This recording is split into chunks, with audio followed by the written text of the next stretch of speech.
Lenin und Felix von Wladimir Lenin. Lao Zedong wurde nach dem großen Mao benannt. Als Lao 6 Jahre alt war, nahm ihn sein Vater mit in die UdSSR und führte ihn zum Roten Platz, um ihm den Leichnam des Weltkommunismus zu zeigen. Dies stellte Laos ganzes Leben auf den Kopf. Er wurde Rotgardist, noch bevor er an der Universität Peking die Philosophie des Scientific Communism in ihrer chinesischen Version studierte. Als linientreuer Genosse erlangte er in den höchsten Kreisen der Kommunistischen Partei Chinas Ruhm und wurde daher bald Professor. Aber egal, wie sehr er sich über wohlverdiente Parteiauszeichnungen freute, träumte er immer von dem Tag, an dem er in Moskau wieder den Vater der Revolution besuchen werde.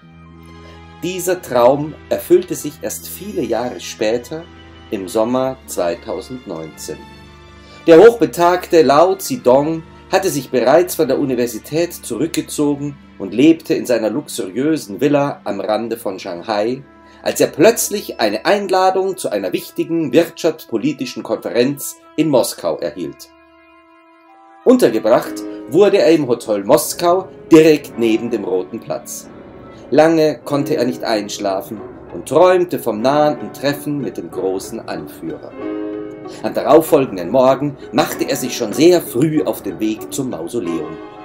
An dieser Stelle muss gesagt werden, dass er nicht allein gereist war. Mit dabei war sein unzertrennlicher Freund, der Fledermäuserich Felix. Benannt hatte er das Fledertier nach dem eisernen Felix, dem Chef des NKWD, Felix Edmundowitsch Dzerzhinsky.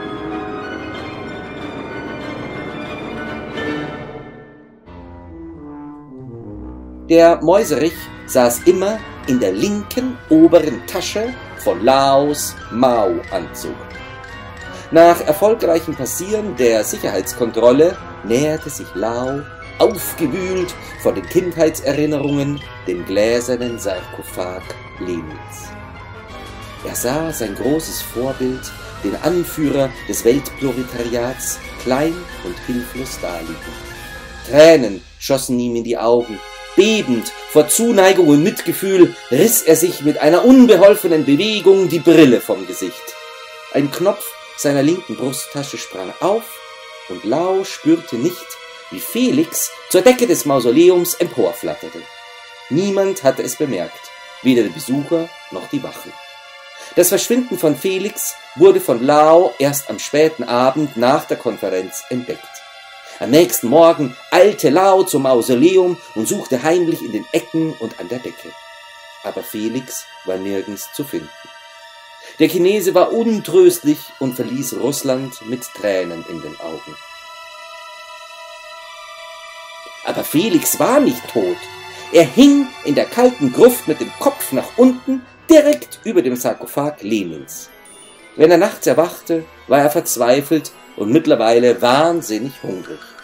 Da senkte er sich im Sturzflug auf den Anführer hernieder und schlug ihm seine Fangzähne in den Hals.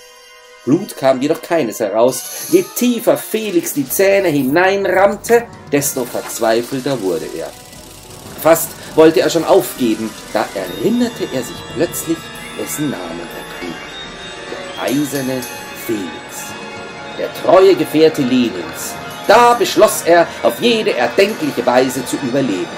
Er biss tiefer und immer tiefer und verbiss sich schließlich in den Knochen.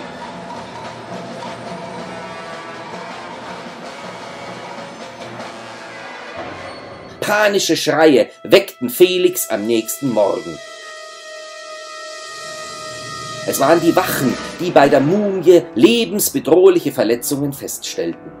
Während sie hin und her rannten, ins Telefon schrien und dem Verantwortlichen im Kreml von einem unsichtbaren antikommunistischen Vampir berichteten, gelang es Felix, unentdeckt zu entfliehen.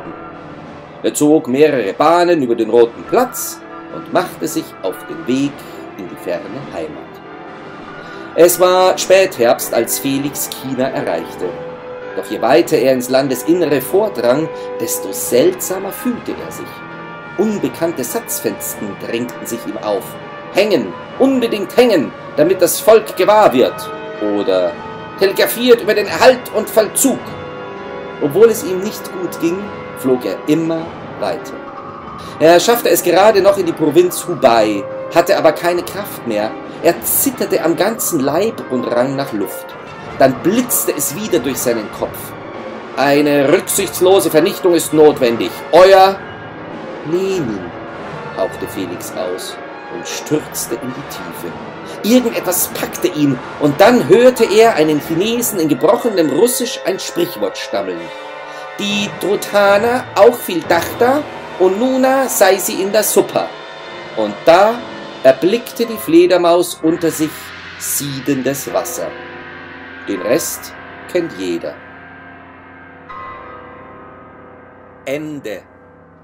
Es spielten Lao Zedong, Felix Xibiwu und als Mumie trat auf Wladimir Iljitsch Lenin.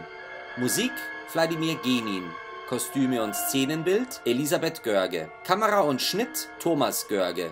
Text Wladimir Genin. Übersetzung Maria Genina. Sprecher und Regie Thomas Görge. Januar 2021. In diesem Film kamen keine Tiere zu Schaden.